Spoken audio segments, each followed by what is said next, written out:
Hello friends, આજે આપણે ice cream બનાવવાનો છે. તેની માટે આપણે 500 ગ્રામ દૂધ, 200 ગ્રામ ખાંડ અને 2 ચમચી સ્ટ્રોબેરી પાવડર લેવાનો છે.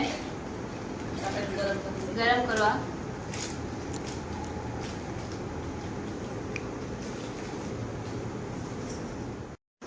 અને આપણે એકદમ ગરમ કરી લઈશું. એક બે ઉભરા આવે ત્યાં સુધી. આપણું દૂધ એકદમ રેડી થઈ ગયું છે. એમાં આપણે 2 ટીસ્પૂન મિલ્ક પાવડર એડ કરી દઈશું.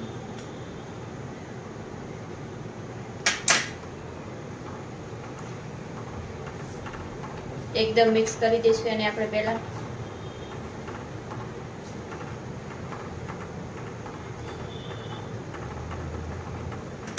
હવે આપણે એમાં સુગર એડ કરી દઈશું.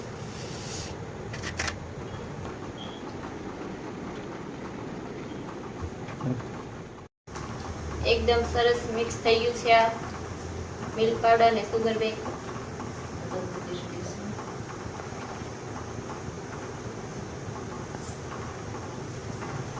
હવે આપણે એને બંધ કરી દઈશું ગેસ. થોડીક વાર માટે ધીમે તેને આપણે મૂકી રાખશું. આ દૂધ આપણે એકદમ ઠંડુ થઈ ગયું છે. હવે આમાં આપણે મિલ્ક પાવડર એડ કરવાનો છે.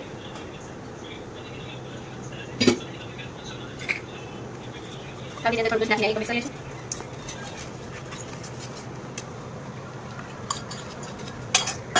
એકદમ મિક્સ કરી લઈશું આપણે.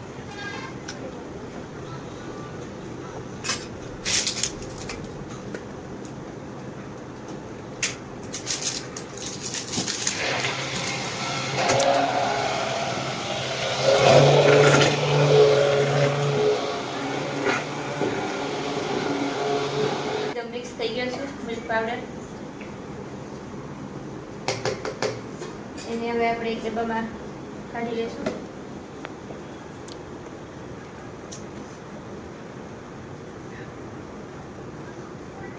આપણે સફળ કરી લઈશું.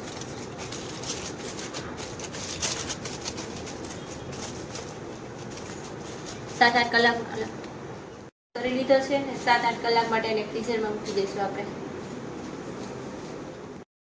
7-8 કલાક થઈ ગઈ છે. આપણે આઈસ્ક્રીમ ફ્રીજમાંથી કાઢી લીધો છે. એકદમ રેડી થઈ ગયો છે. દેખો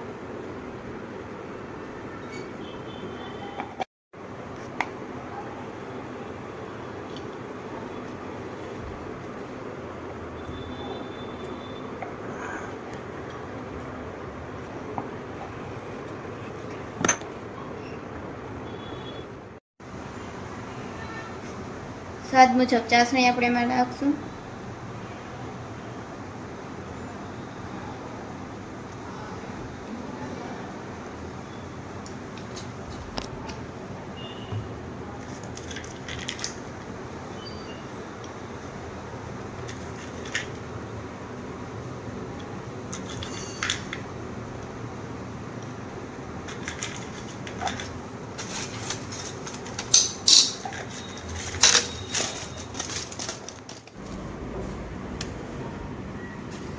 એકદમ મસ્ત આઈસ્ક્રીમ આ રેડી છે.